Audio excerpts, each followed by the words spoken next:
Boa noite. Agora ficou alto, né, pessoal? Agora ficou bom, ficou? Maravilha. Sejam bem-vindos, né, à Casa do Mirandês. Estamos em segunda-feira, né, para mais um encontro, mais um estudo. Que a paz de Jesus, nosso Mestre amado, esteja conosco, né? Para que possamos ter nessa noite de hoje, né, um estudo assim que venha trazer para nós a reflexão, né, os ensinamentos do Evangelho. Nós temos hoje como tema paternidade e missão. Estamos aí, né, poucos dias, o Dia dos Pais, né? Quem é pai aí? Oh, maravilha, hein? Então é para nós, ó, pessoal, hoje.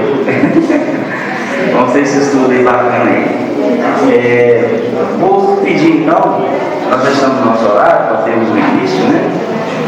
Para que possamos então entrar em sintonia, né, com a casa, entrar em sintonia com Jesus, né, para que possamos fazer a nossa prece e darmos início ao nosso estudo. Só lembrando, quem está aqui hoje pela primeira vez, né, a nossa palestra de 20 às 21 horas, e quem tiver dúvidas, só levantar a mão e fazer a pergunta, tá? É importante não ir para casa com dúvidas. Então faço a pergunta tranquilamente, tá? É aberto a pergunta, ok? Então vamos fazer a nossa prece então.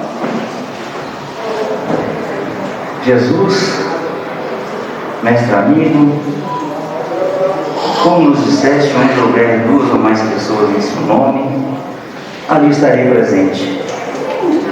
E já sentindo a sua sintonia, a sua paz, a sua energia, nos acalmamos, nos tranquilizamos e nos sentimos seguros para o encontro desta noite na sua presença, onde estudaremos os seus ensinamentos, onde estudaremos o seu Evangelho, trazendo para nós grande conhecimento para a nossa evolução, para a nossa caminhada, para que possamos, meu amado Jesus, seguir firmes no nosso propósito, que está designado por Deus, nosso Pai, que é a nossa felicidade. Rogamos a todos os nossos irmãos que não estão presentes nesta noite, mas que em pensamento se encontram ligados a esta casa, que possam receber do nosso Mestre Jesus a bênção de paz, de amor e de fraternidade. Agradecemos a Miramês pelo encontro dessa noite, por nos ampararmos, para que possamos estarmos nessa caminhada com esse grande ensinamento. Agradecemos Jesus, nosso Mestre amado, a Deus, nosso Pai, e que possamos estar nesta vida e na outra vida com os pensamentos elevados, nessa nossa grandeza de amor, de paz e de fraternidade. Que assim seja. Então vou convidar hoje, né, para fazer o estudo com nós, a Cristina.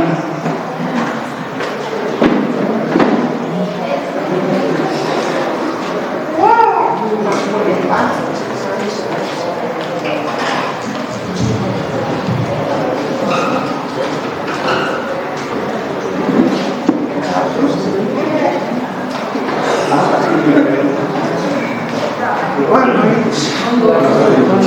Que a paz do nosso Senhor Jesus Cristo esteja com todos nós. Bom te ver. E que possamos juntos, mais uma vez, refletir um pouquinho nos ensinos de Jesus, nas leis divinas, né? Para que no momento em que a vida nos chama ao testemunho de tudo que temos aprendido, nós podemos encontrar dentro de nós o recurso necessário e a força, né? Para permanecer no caminho do dever, para permanecer no caminho melhor para nós e para os que nos cercam. Hoje pediram para a gente conversar sobre a paternidade. Nós estamos aí, né, pertinho de comemorar o Dia dos Pais. E esse é um tema sempre tão vivo, né? Tão atual, tão atuante também nas nossas vidas. E sabendo que a gente ia conversar sobre esse tema hoje, eu comecei a refletir, sabe? Pai, essa palavra Pai, né? Acho que em primeiro lugar a gente tem que lembrar do Pai maior, de Deus, do verdadeiro Pai. Nem como Jesus nos apresenta, aquele Pai amoroso, que está lá no primeiro mandamento dizendo: eu sou o Senhor vosso Deus.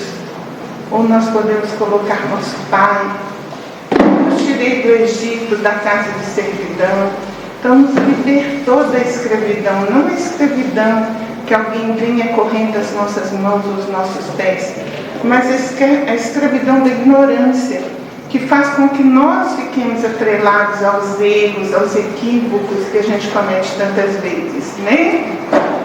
E ele fala que ele é um Deus zeloso, ele é um Pai zeloso. Zeloso é cuidadoso, né? É aquele Pai que cuida, é aquele Pai que protege, é aquele Pai que ampara. E ele ainda cita também: castigarei o pecado dos pais nos filhos na terceira e quarta gerações. Não é castigo. Deus não castiga ninguém. João Evangelista traz no Evangelho que Deus é amor e Deus é misericórdia. As antigas escrituras trazem e Jesus repete, porque foi Ele quem nos passou o ensino, né?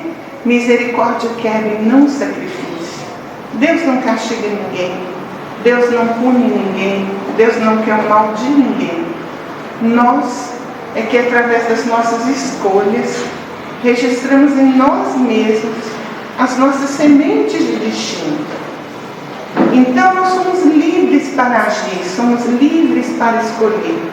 Mas a partir do momento que agimos, que fizemos a escolha, somos senhores da responsabilidade que essa escolha traz. Isso está registrado em nós pelas perfeitas leis divinas, pelas perfeitas leis do nosso Pai, que vai fazer com que quando nós estejamos fortes o suficiente, com compreensão, essas notas promissórias que a gente encomendou no passado surjam no nosso caminho para o resgate. Então são as lições dolorosas que nos surpreendem na caminhada da vida, que às vezes nos deixam assim entristecidos ou enfraquecidos ou desesperançados, mas não tem motivo para isso, porque esse Deus, esse Pai que é um Pai de misericórdia, Ele nos fala: misericórdia quero e não sacrifício. E Jesus nos convida: vinde a mim todos vós que estáis cansados e sobrecarregados, e eu te aliviarei. Aprendei de mim, que sou manso e humilde de coração, e achareis descanso para as vossas almas, porque é suave o meu jugo e leve o meu fardo. Então, meditando nessa questão da paternidade, eu pensei nesse Pai tão amoroso, que levanta o sol para a gente todo dia, mesmo com a gente maltratando esse planeta Terra, essa mãe maravilhosa, como a gente maltrata, agredindo a natureza, jogando lixo no chão, deixando que os plásticos se espalhem, encimentando tudo para não ter o trabalho de limpar um quintal por causa de uma folha de uma árvore, ou deixando de cuidar de uma natureza, às vezes até na ignorância de maltratar os seres inferiores da criação que foram confiados à nossa guarda, para que nós guiássemos pela vida, não para que nós os explorássemos e os fizéssemos sofrer. Então, tudo isso, esse Pai faz, mesmo com as nossas atitudes errôneas. E mais tarde, nós vamos voltar a falar desse Pai maravilhoso que é Deus. E como o nosso amigo Antônio nos falou aqui hoje, vocês estão à vontade para interromper, trazer a opinião de vocês, fazer pergunta, tá? Ninguém aqui sabe mais mais do que ninguém, não. Estamos aprendendo juntos.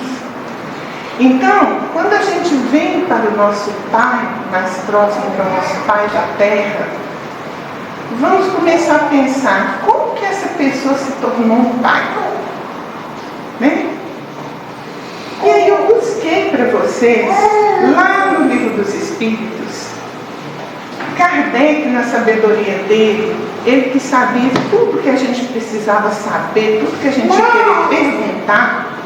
Então ele pergunta para os Espíritos se antes de começar a vida, nós sabíamos o que ia acontecer com a gente. Se nós tínhamos consciência de como seria a nossa vida aqui antes da gente nascer. E a espiritualidade responde que sim, que nós próprios escolhemos o gênero de provas, porque havíamos de passar, e nisso consiste o nosso livre-arbítrio. O que a espiritualidade quer dizer aqui? Que a vida que eu tenho é a que eu escolhi. E eu escolhi com livre-arbítrio, tirando os casos que a gente chama de reencarnação compulsória, que é quando o espírito está no plano espiritual envolvido numa ignorância tão grande, fazendo um mal tão grande para ele e para os outros, que ele precisa ser freado.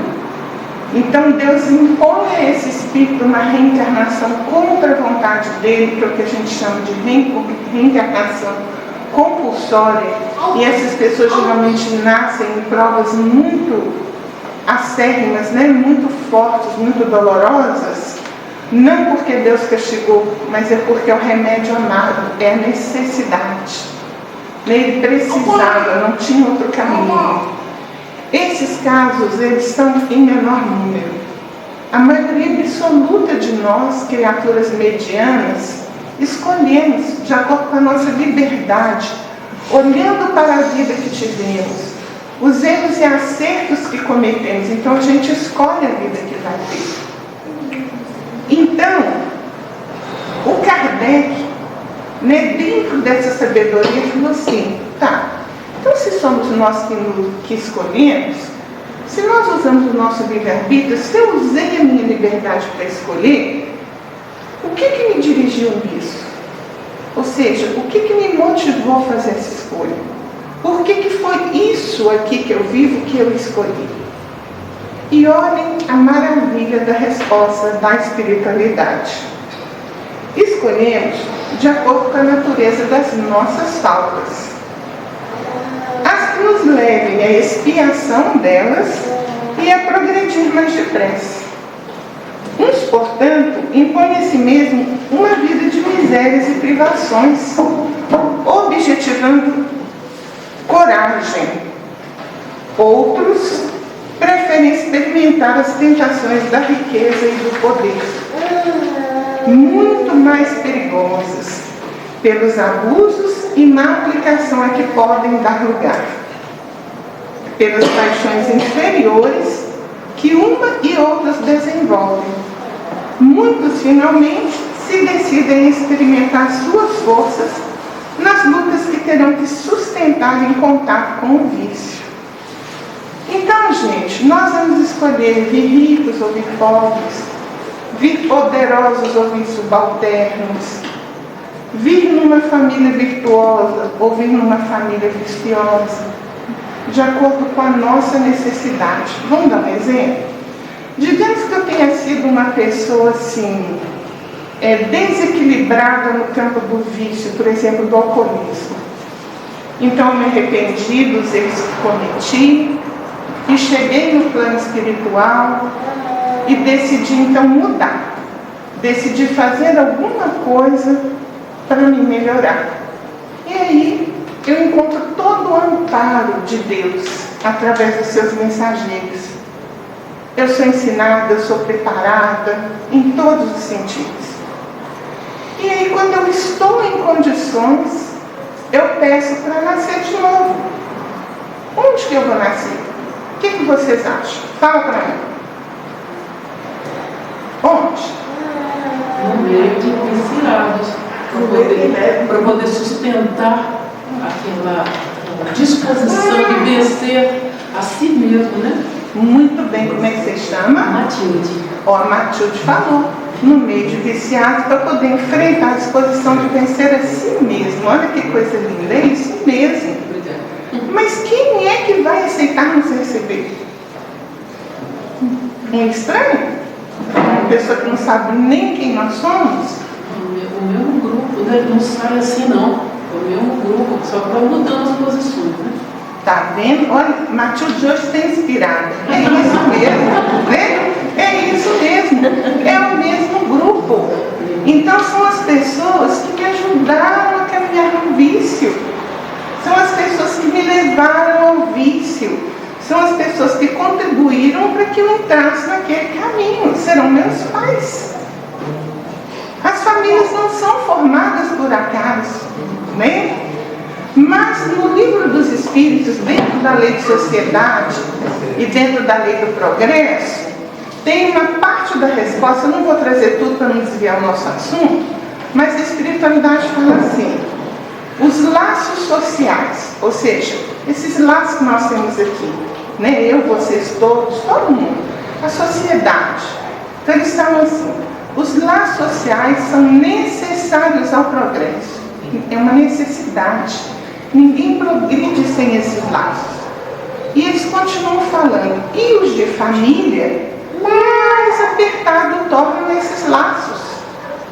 E olha que maravilha, gente. Concluem assim: quis Deus que por este meio os homens aprendessem a amar-se como irmãos. Então o estranho não é estranho. Ele já pode ter sido meu pai, minha mãe, meu irmão, minha irmã, meu filho. Ele não é estranho.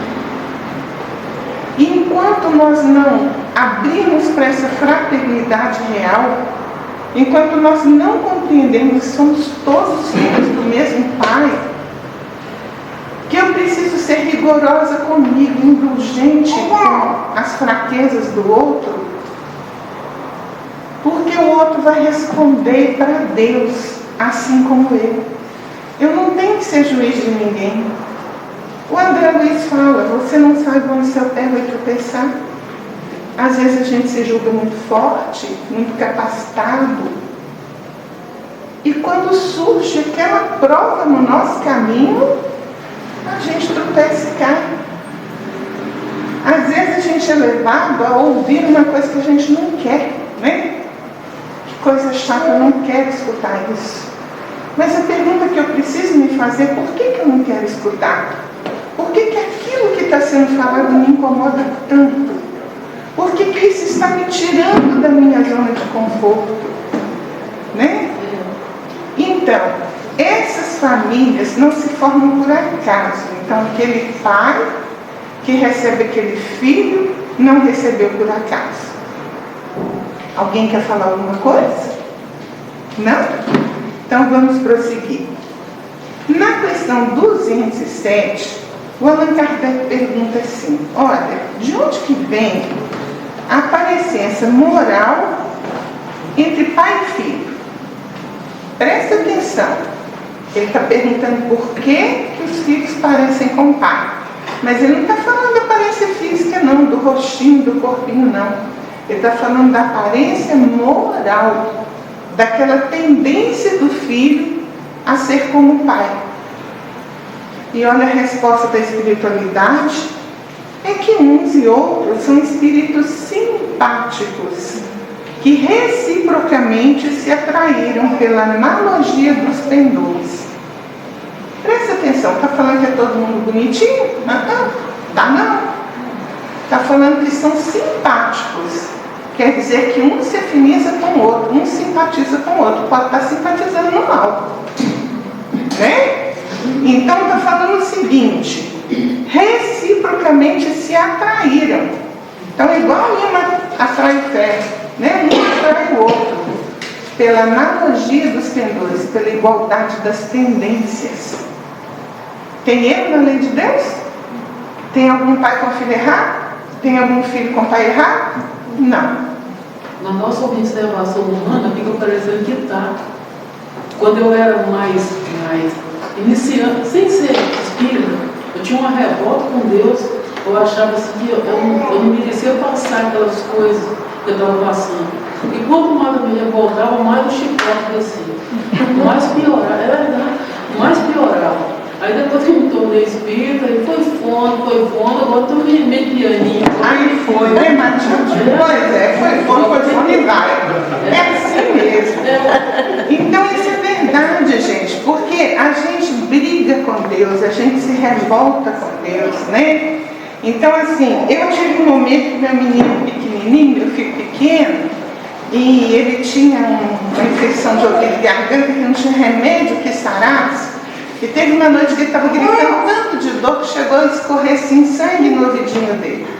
E aquela noite eu fiquei brava demais com Deus.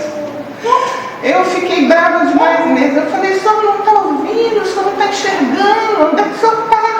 Eu gritei com ele de madrugada, vocês acreditam? E aí, né, médium é complicado, porque eu falo que médium, gente, não pode andar errado. Eles não deixam, não tem jeito. Todo mundo pode dar um nozinho no trânsito. Se a Cristina tentar dar um nó no trânsito, ela dá de cara para trânsito, não tem jeito. Então não dá para fazer nada errado. E aí com isso, naquela minha briga lá com Deus, né? Eu ouvi, né? Entregue a Deus todos aqueles a quem você ama e ame-os você também. Nunca mais ouvi do meu filho infecção. Então Deus é esse Deus de amor, esse Pai maravilhoso, que mesmo quando a gente não merece, mesmo quando a gente esquece dele, ele nunca esquece da gente, né? Então Kardec faz essa pergunta e fala dessa simpatia de pendores. Não tem erro debaixo do teto de Deus. Se alguma situação você não está compreendendo, reflita, busque ajuda, porque não é Deus que está errado. Na questão 208, o Kardec vai perguntar assim: se exerce influência o Espírito do Pai sobre o Espírito do Filho depois que ele nasce? Olha que incrível essa pergunta, né? Então, peraí. São espíritos simpáticos, têm compromissos em comum, não nasceram pai e filho por acaso. Tá, mas tem uma influência, o pai influi sobre o filho depois que ele nasceu? E a espiritualidade vai dizer o seguinte: bem grande influência. Os espíritos têm que contribuir para o progresso uns dos outros. Os pais têm por missão desenvolver os seus filhos pela educação. Tornar-se-ão culpados se falirem no seu desempenho. Então, pai não recebeu um filho para passar a mão na cabeça dele por tudo que ele faz. Pai não recebeu um filho para atender todos os desejos e caprichos daquele filho. Pai não recebeu um filho para que ele explore o esforço alheio e não contribua de maneira nenhuma dentro de casa. Pai não recebeu um filho para que ele receba tudo de mão beijada, sem compreender o valor, o suor do rosto de alguém, as horas de luta, para que aquilo pudesse chegar na mão do filho. Então, o pai precisa educar o filho, é uma missão sagrada que ele tem diante de Deus, e pela qual ele vai responder, né? Na questão 209, o Kardec vai ainda, eu falo que ele cutuca os espíritos, ele quer saber tudo. Então ele fala com eles assim: ó, pais bons e virtuosos têm filhos às vezes de natureza rebelde, de natureza perversa. Por que nem sempre as boas qualidades do pai atraem um bom filho, um filho de natureza dócil, de natureza, vamos dizer assim, que se educa facilmente, né? Estão entendendo a pergunta dele? Olha só, aquele pai, ele é gente fina, é gente boa, é uma pessoa maravilhosa, mas ele tem um filho tão rebelde. Ele observou isso e perguntou para os espíritos. O que eles respondem? Não é raro que o meu espírito peça-me sejam dados bons pais, na esperança de que seus conselhos o encaminhem para a melhor senda. E muitas vezes Deus lhe concede o que deseja.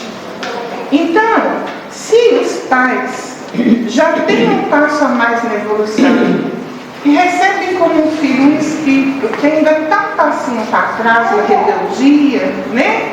Não significa que ele é ruim, não, gente. São graus evolutivos diferentes. Compreensão e evolução não se obriga, não se coloca na cabeça de alguém uma verdade. A pessoa só muda quando ela compreende. Por isso que eu sou apaixonada pela doutrina espírita. Porque a nossa fé não é uma fé cega. Não é uma fé que alguém te fala, olha, é assim porque é assim. É uma fé que vai te explicar o porquê de tudo. E que vai andar caminhando com a razão. Se você tiver a boa vontade e disposição de querer aprender, de querer descobrir. Tem coisas fantásticas. Eu falo que o livro dos Espíritos tem 1019, já até esqueci, perguntas. Ele responde qualquer coisa que vocês queiram saber. Qualquer coisa. Qualquer assunto. Eu nunca vi uma pergunta que o livro dos Espíritos não respondesse. Então, depende de querer estudar, de querer aprender, né? O Emmanuel, no livro O Consolador, e aí a gente cita esses livros para que vocês possam consultar se desejarem, ele recebeu uma pergunta feita pelo Chico Xavier. Chico Xavier ouvia as pessoas, ouvia as necessidades delas. Então ele leva essa pergunta para o Emmanuel. O Instituto da Família é organizado no plano espiritual antes de projetar-se na Terra? Tenta querer saber se a família foi estabelecida lá em cima, antes de ser construída aqui. Antes de ler a resposta do Emmanuel, eu vou trazer para vocês uma explicação do Martins Peralva no livro Estudando a Mediunidade. Quando ele fala dos casamentos, ele fala dos casamentos acidentais, dos casamentos de prova, dos casamentos de expiação e dos casamentos de almas afins. Então, os casamentos acidentais são aqueles que não eram para ter acontecido. Foi precipitação das partes que se uniram e, por não saber aguardar o momento oportuno, precipitaram um relacionamento. Não tinham compromisso um com o outro, não tinham vínculo, passaram a ter pela precipitação.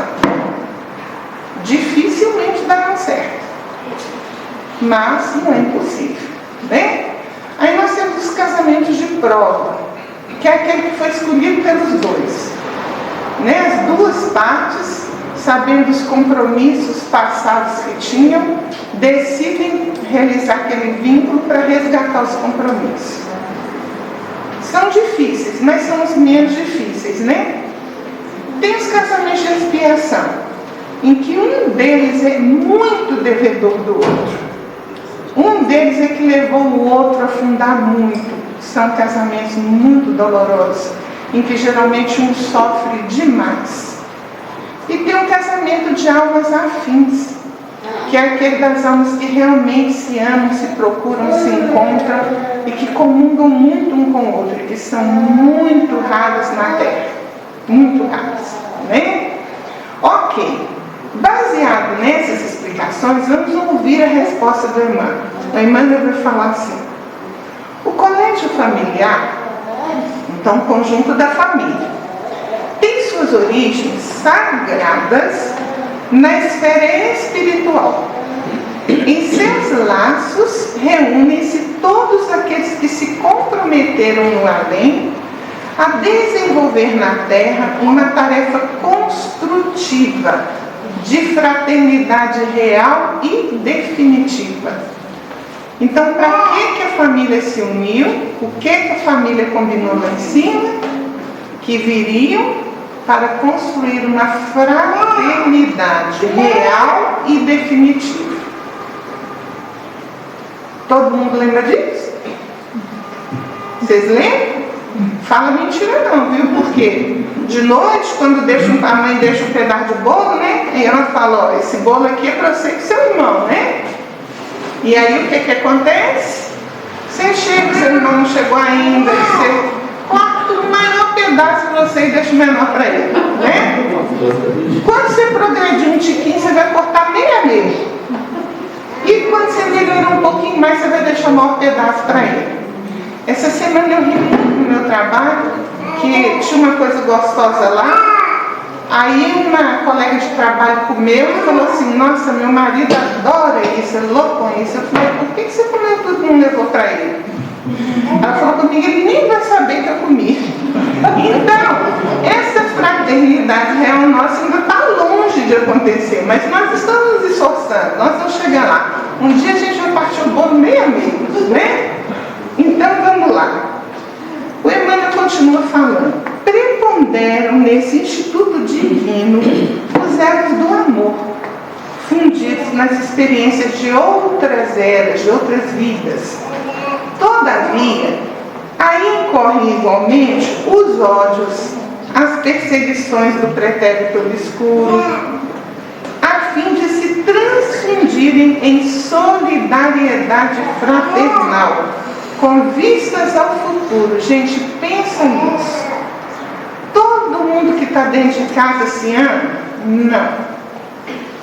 A família é um misto. É um misto daqueles que se amam muito e daqueles que se devem muito.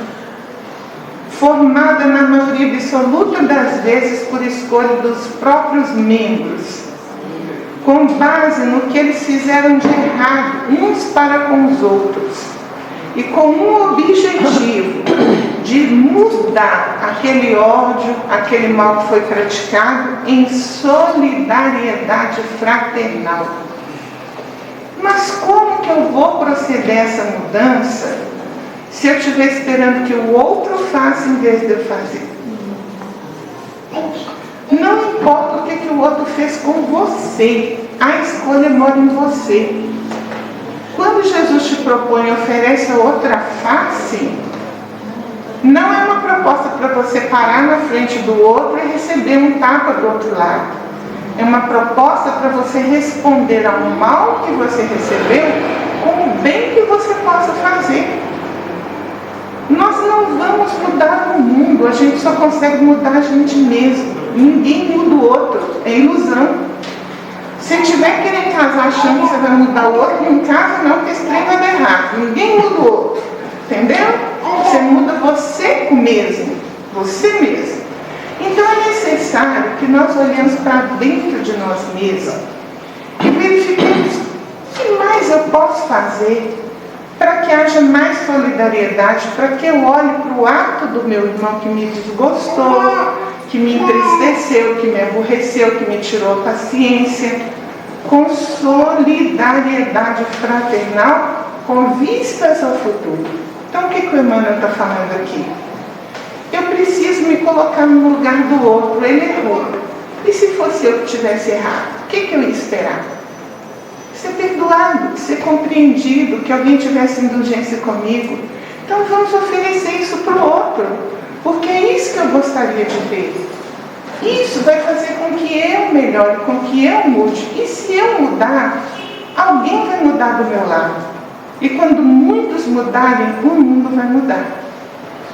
Então nós não vamos mudar o mundo querendo a transformação do outro, exigindo mudança do outro.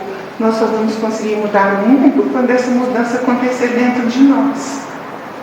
Né? Emmanuel vai prosseguindo dizendo assim: pelas dificuldades provadas em comum, nas dores e nas experiências recebidas na mesma estrada de evolução redentora, que se olvidam as amarguras do passado longínquo, transformando-se todos os sentimentos inferiores em expressões regeneradas e santificantes. Ele fala muito bonito, né? Mas muito difícil. Vamos destrinchar isso aqui, né, Matilde? Você está vendo? O homem que fala bonito esse, né, Matilde? Olha, você vê? Eu falo. É bom de ler, né? É bom de ler. Na hora que ele vai praticar, a gente leva cada escondedor. Não é? Você imaginou sentar na frente do Emmanuel e conversar com ele? Nossa, tem que ter um português muito bom, né? Então vamos lá, vamos destrinchar isso que ele falou aqui. Olha só. É nas dificuldades provadas em comum. Então é nas lutas. É nas dores ali que uns e outros estão vivendo juntos, né? Nas experiências recebidas na mesma estrada de evolução. Então é quando a gente está caminhando lado a lado com o outro. É na hora que está junto aqui na Terra. É na hora que formou o colégio familiar, o núcleo familiar, né? Que se ouvido, olvidar é esquecer, né? Que se esquece. Esquecer o quê? As amarguras do passado longínquo. Gente, o Emmanuel está falando que nós estamos guardando a amargura de longe. A gente precisa acordar. Vamos mudar isso. Mas meu anjo da guarda não bate com aquela pessoa. Muda isso. Tem muito tempo que isso aí está vindo. Está na hora de dar um passo a mais. Vamos falar assim, ó, não batia, né? Amanhã a gente fala assim, agora o nosso anjo da guarda bate com ele, né? Tem que fazer um esforço. Porque quando a gente olha para o outro com a indulgência que a gente queria, fica mais fácil, né?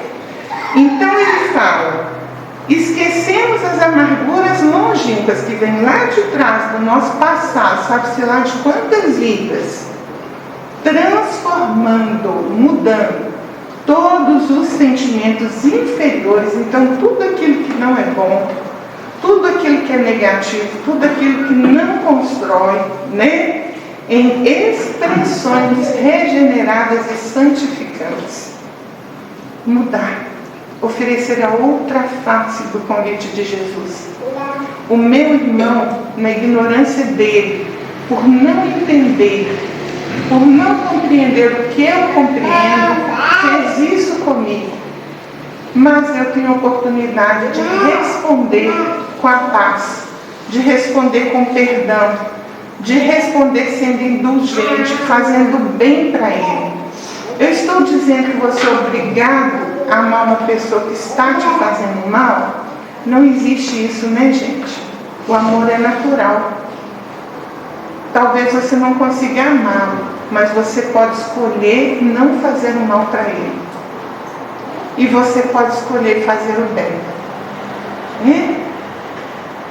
E o Emmanuel conclui assim: purificadas as afeições, acima dos laços do sangue, o sagrado instituto da família se perpetua no infinito, através dos laços imperecíveis do Espírito. Às vezes a gente precisa perder uma pessoa para saber o valor que ela tem na vida da gente. E geralmente quando a gente perde, fica um buraco tão grande que parece que a gente não dá conta da vida. Então nessas horas eu falo que a gente tem que lembrar de Nossa Senhora, de Maria de Nazaré, que é um exemplo para a gente em tudo, né? Que no momento lá do Calvário não perdeu a confiança em Deus, porque sabia que Deus estava sempre fazendo o que era melhor. Jesus sofreu, mas o que tinha reservado para ele era muito, muito, infinitamente maior do que todos os sofrimentos que ele passou. Então, gente, é isso. Alguém quer falar sobre o que nós trouxemos até agora? Essa proposta que é trazida aí entra naquela parte do Papa. Reconcilia, depressa, com todo o adversário, e quando está a caminho com ele, ela dentro de casa, cuida, né? O adversário está lá dentro de casa, no sangue, no sangue da gente. Já não é mais o vizinho, não, o chefe, não, né? É do sangue mesmo ali, o cadinho de luta que a espiritualidade superior fala. Essa Matilde de hoje está inspirada, vocês viram? Eu acho que eu vou trazer ela para cá, viu? Para fazer palestra comigo. Você está maravilhosa, Matilde. Quando eu vou falar assim, né? Eu travo, mas eu gosto de adaptar. Esse cadinho de luta que ele fala, me dá até arrepio, porque é o cadinho mesmo, que com Jesus não tem, né? Tem misericórdia, mas não enrola ele não, né? O cadinho de luta, todo mundo ali, sabe assim, purificando. Eu adorei essa Matilde, viu? Continua dando esse pitaco, esse pitaco está me ajudando nisso, viu? Então é isso mesmo, esse cadinho purificador que é a família. Então ninguém nasce pai por acaso, ninguém nasce filho por acaso, né? Então, o Livro dos Espíritos, lá na questão 582, o Kardec vai perguntar para os Espíritos isso. Se a paternidade é considerada uma missão, pensa nisso, gente. Quando a gente pensa em missionário, a gente lembra aí daqueles grandes vultos, né? A gente lembra do Chico Xavier, do Allan Kardec, da Madre Teresa, da Irmã Dulce, do Francis de Assis, né? A gente lembra do Gandhi, a gente lembra dessas pessoas que com seus atos fizeram grandes mudanças no mundo. Mas o Kardec é danado. Ele foi perguntar para os espíritos se ser pai é uma missão. Então, eu que sou pai, estou tendo aqui, ou eu que ocupo o papel de pai, às vezes é mãe e pai, né? Então, eu estou em uma missão. É isso que o Kardec queria saber. E olha a resposta da espiritualidade. É sem dúvida nenhuma uma verdadeira missão. É um grande dever que envolve muito mais do que pensa o homem. Sua responsabilidade quanto ao futuro. Deus colocou o filho sobre a tutela dos pais a fim de que estes o dirijam na senda do bem.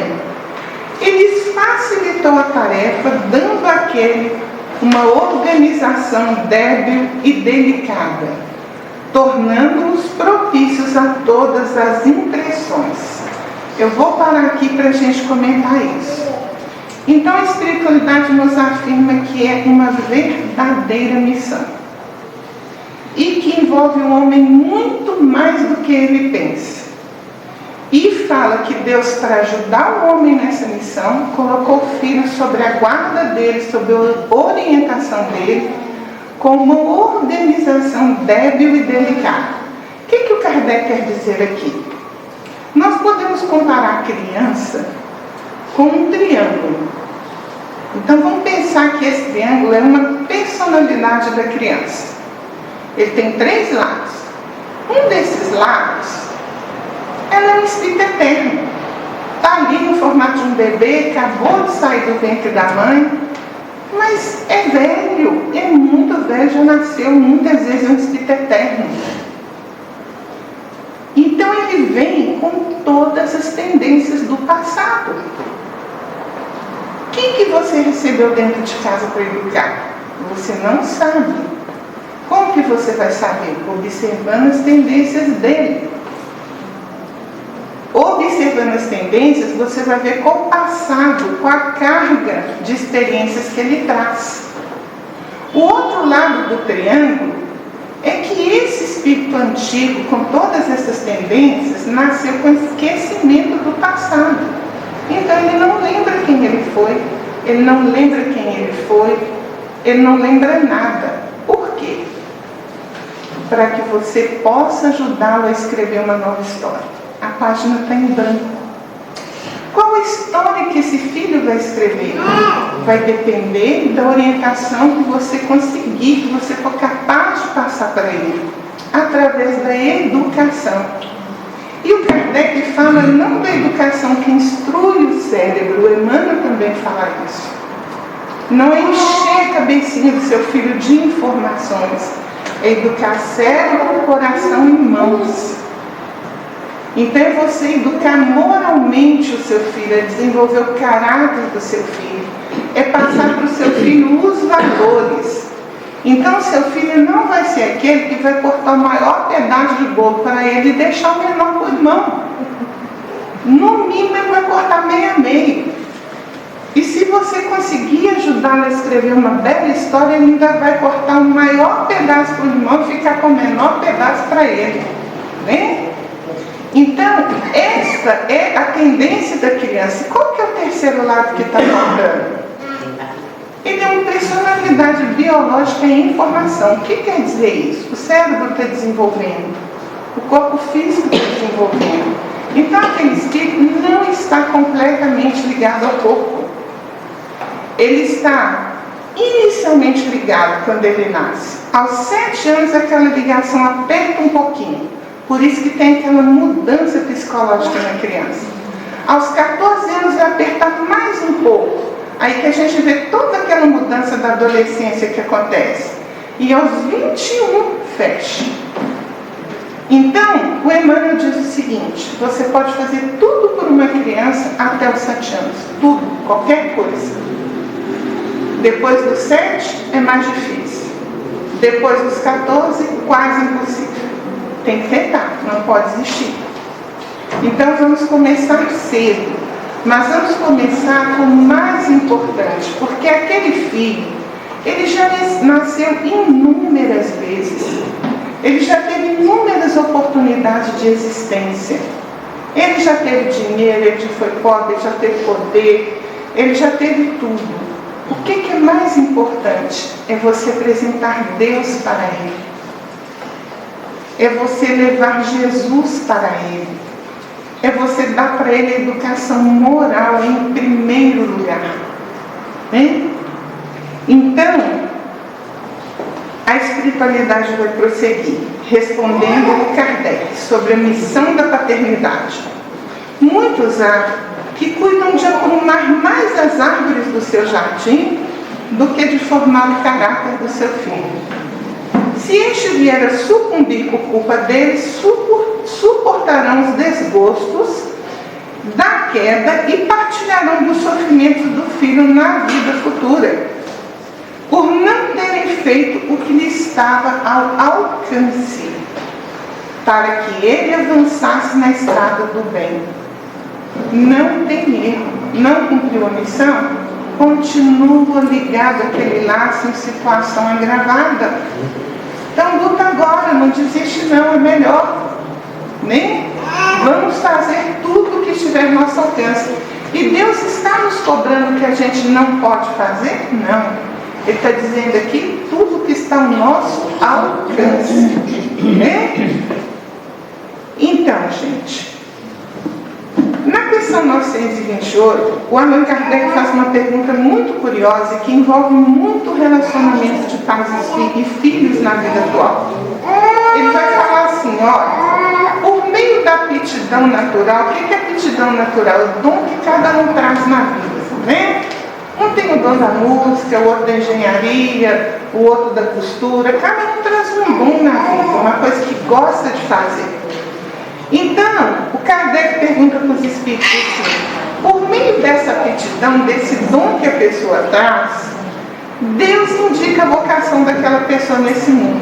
Olha só, Deus já mostra, por esse dom que nós apresentamos, o que a gente veio fazer neste mundo. Muitos dos nossos males vêm de não seguirmos essa vocação. Presta atenção. Então o filho está ali, manifestando um desejo, uma coisa que ele gosta de fazer, algo que ele quer ser, né? E aí ele não segue aquela vocação, às vezes por escolha errônea, às vezes por influência, ou às vezes até por exigência dos pais. E a espiritualidade responde o seguinte: isso é verdadeiro. E muitas vezes são os pais que, por orgulho ou avareza, desviam seus filhos da senda que a natureza lhes traçou, comprometendo-lhes a felicidade. Por efeito desse desvio, responderão por isso. Vamos responder. Ninguém força ninguém a nada. Mas o Kardec é tão sábio que olha como que ele continua lá tentando descobrir alguma coisa dos espíritos. Ele fala assim, uai. Então, é claro que ele não falou uai, né, gente? Eu não sabia. Só nós primeiros ele sabia falar uai, né? Eu tenho um filho que está morando no exterior e a minha neta, né, pequenininha com ele lá, disse que a professora outro dia mandou perguntar para ele o que é o uai. Eu não sei como é que ele fez para responder, né? Mas então, Kardec não falou uai, não, mas eu estou falando que ele falou, né? Então assim, ó, uai. Então você acha justo que o filho de um homem altamente colocado, então de um homem muito rico, de uma posição social muito boa, fabrique tamancos, faça sapato, vire sapateiro? Olha a pergunta que o Kardec faz. Então tá, o filho de um homem muito rico gosta de ser sapateiro. Tá certo isso? É isso que o Kardec está perguntando. E olha a sabedoria da resposta dos espíritos. Não cair no absurdo. nem exagerar em coisa alguma. A civilização tem as suas exigências. Por que haveria de fabricar tamancos o filho de um homem altamente colocado, como você diz, se ele pode fazer outra coisa? Poderá sempre tornar-se útil na medida das suas faculdades, do seu dom, desde que não as aplique às avessas, ao contrário. Assim, por exemplo, em vez de ser um mau advogado, ele pode ser um bom mecânico. Viram a grandeza da resposta? Pai nenhum deve forçar um filho a seguir um caminho que ele não quer. Hoje as escolhas são feitas pelo dinheiro, o caixão não tem gaveta. Não adianta você chegar no final da vida cheio de cabelo branco na cabeça e carregando uma insatisfação, uma frustração, uma infelicidade. Você pode até ganhar menos, mas vai ser feliz, vai fazer o que gosta. Nós estamos vivendo um materialismo tão grande que às vezes com interesse no dinheiro a gente esquece o coração. Não é assim, né? Então, que esse alerta da espiritualidade fique para nós. O Chico pergunta para o Emmanuel lá no livro Consolador sobre os filhos rebeldes e incorrigíveis, impermeáveis a todos os processos educativos. Como que os pais devem fazer? Então o pai está se esforçando, ele nunca fugiu do seu dever, ele nunca fugiu da sua obrigação, e mesmo assim o filho continua rebelde e incorrigível. Né? Como que vai ser isso? E o Emmanuel responde: depois de movimentar todos os processos de amor e de energia no trabalho de orientação educativa ao filho, é justo que os responsáveis pelo Instituto Familiar, sem descontinuidade da dedicação e do sacrifício, esperem na manifestação da providência divina para o esclarecimento dos filhos incorrigíveis, compreendendo que essa manifestação deve chegar através de dores e de provas, de modo a semear-lhes com êxito o campo da compreensão e do sentimento. Então você fez tudo o que você podia, seu filho não muda. Continua fazendo o seu esforço sem desistir e espere em Deus, porque Deus vai agir, porque Ele é o verdadeiro Pai. E Ele sabe melhor do que todos nós o que cada um precisa. Geralmente esse filho vai ser ensinado por aquele professor que ensina qualquer um, a dor. Quando os caminhos do amor não construíram em nós o que era necessário, surge um professor que ensina a todos, chamado dor. O Chico ainda pergunta para o Emmanuel: como os pais conseguirão despertar no íntimo do filho rebelde as noções sagradas do dever, das obrigações para com o Todo-Poderoso, né, para com Deus? E aí o Emmanuel fala assim: depois de esgotar todos os recursos a bem dos filhos e depois da prática sincera de todos os processos amorosos e enérgicos pela formação espiritual, sem êxito algum, é preciso que os pais estiguem nesses filhos adultos que não lhes aprenderam a palavra e a exemplificação, os irmãos indiferentes ou endurecidos de sua alma, comparsas do passado delituoso, que é necessário entregar a Deus, de modo que sejam naturalmente trabalhados pelos processos tristes e violentos da educação do mundo. Gente, dentro de casa o amor nos ensina, fora dela é um mundo com seu colégio de dores, né? Então, o Emmanuel prossegue falando assim: eis a razão pela qual, em certas circunstâncias da vida, faz-se mister que os pais estejam revestidos de suprema resignação, reconhecendo no sofrimento que persegue os filhos a manifestação de uma bondade superior, cujo buril oculto, constituído por sofrimentos, remodela e aperfeiçoa com vistas ao futuro espiritual.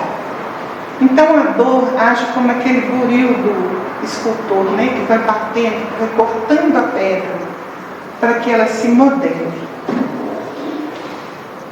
O Evangelho segundo o Espiritismo nos traz um capítulo que chama Honrai a vosso pai e a vossa mãe, e que está construído em cima do 4º mandamento da lei divina: honrai a vosso pai e a vossa mãe, a fim de viverdes longo tempo na terra que o Senhor vosso Deus vos dará. Este é o único mandamento de Deus que é acompanhado de uma promessa. Se vocês observarem todos os outros, nenhum vem acompanhado de promessa, né? Eu sou o Senhor vosso Deus, que vos tirei do Egito, da casa de servidão, não tereis diante de mim outros deuses estrangeiros, aí vai, né? Não pronuncieis em vão o nome do Senhor, né? Lembrai de santificar o dia do sábado.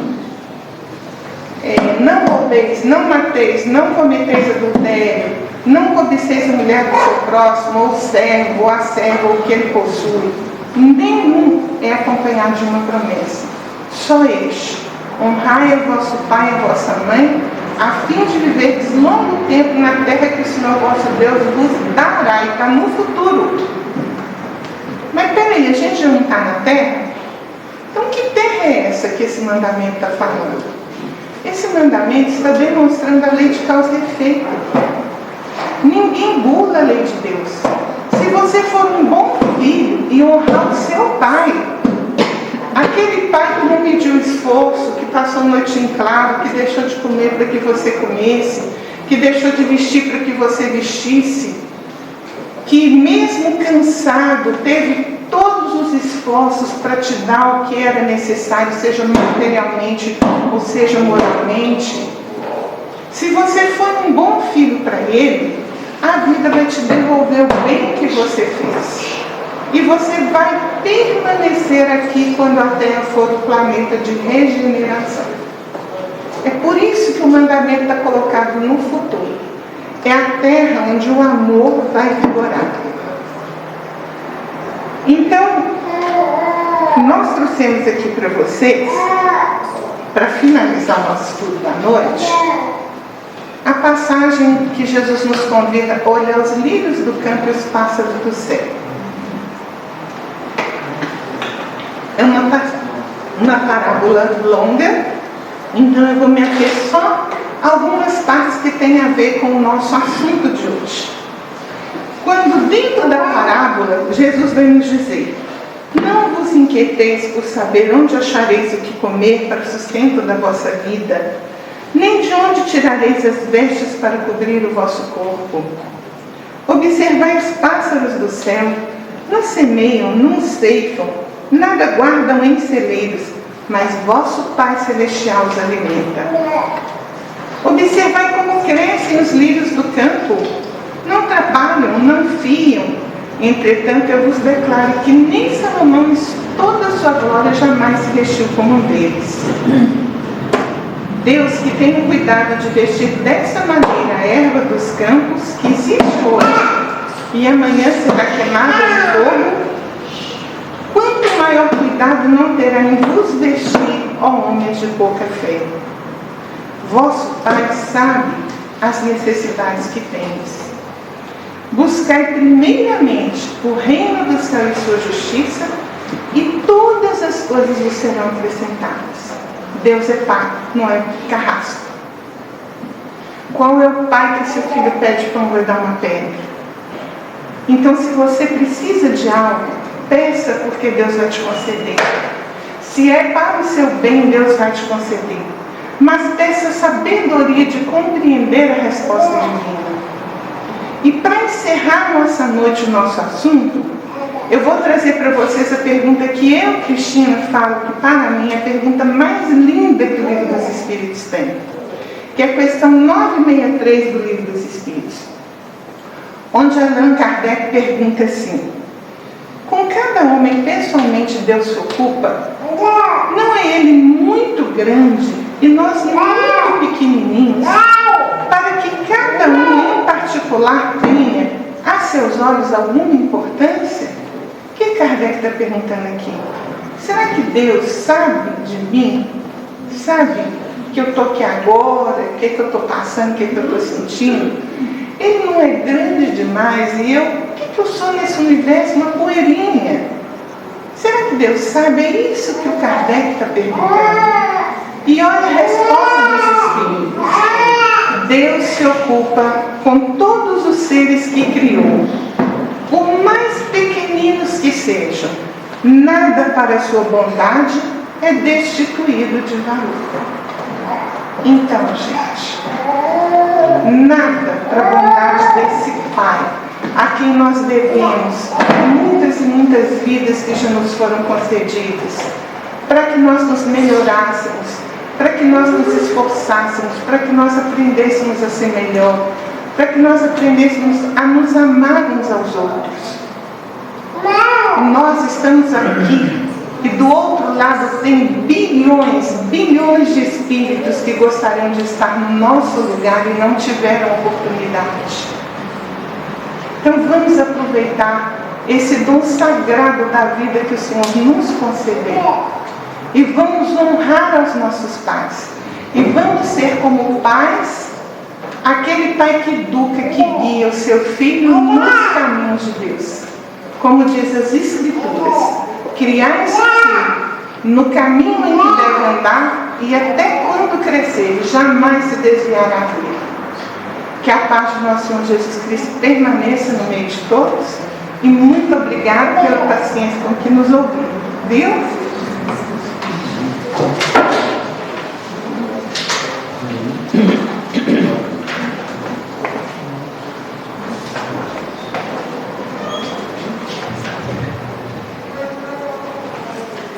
Cristina, muito obrigado, viu, por trazer para nós o estudo da noite. Tenho certeza que todos gostaram, né? Foi muito proveitoso. E a Cristina ficou com dúvida quanto à quantidade de perguntas, mas ela acertou. E eu dou uma coladinha aqui, é 1019, tá, pessoal? E tá aí o Livro dos Espíritos, né? Um livro aí para estudarmos bastante, porque, como a Cristina trouxe aqui, realmente está a resposta para todas as nossas dúvidas, ok?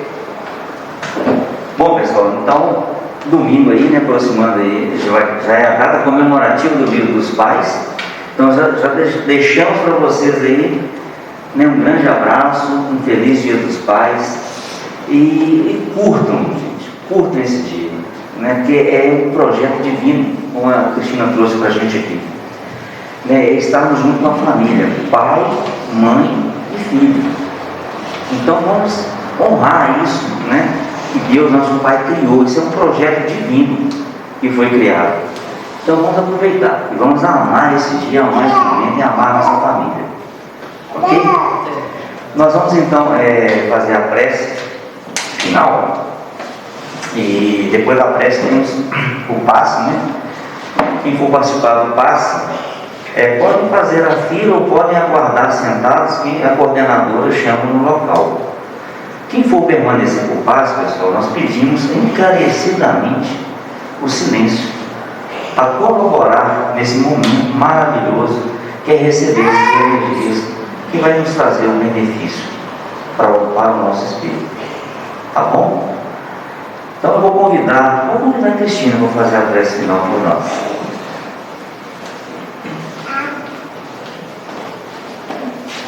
Peguei surpresa, né? Não? Fazer prece é sempre uma bênção, né? Senhor Deus, nosso Pai, Jesus, mestre amado e querido amigo, agradecemos, Senhor, a oportunidade de ter estado aqui nessa noite e podermos, Senhor, compartilhar com os corações que se uniram aos nossos do banquete da tua mesa, do pão da tua palavra. Abençoa, Senhor, todos esses nossos irmãos que aqui se encontram. Recebe em tuas mãos os pedidos que vibram em seus corações. Fortalece-lhes o ideal, ilumina-lhes o caminho. Abençoe as suas famílias para que a paz nelas reine. Fortaleça os laços de amor entre pais e filhos. Abençoe os tarefeiros da casa de Miramês, todos aqueles que se esforçaram nessa noite para que essas portas pudessem abrir-se e receber a todos nós. E recordando as tuas palavras, onde houverem 2 ou 3 reunidos em meu nome, aí eu estarei, te rogamos, Senhor, que a tua misericórdia nos acompanhe, hoje, agora e por todo sempre. Que assim seja.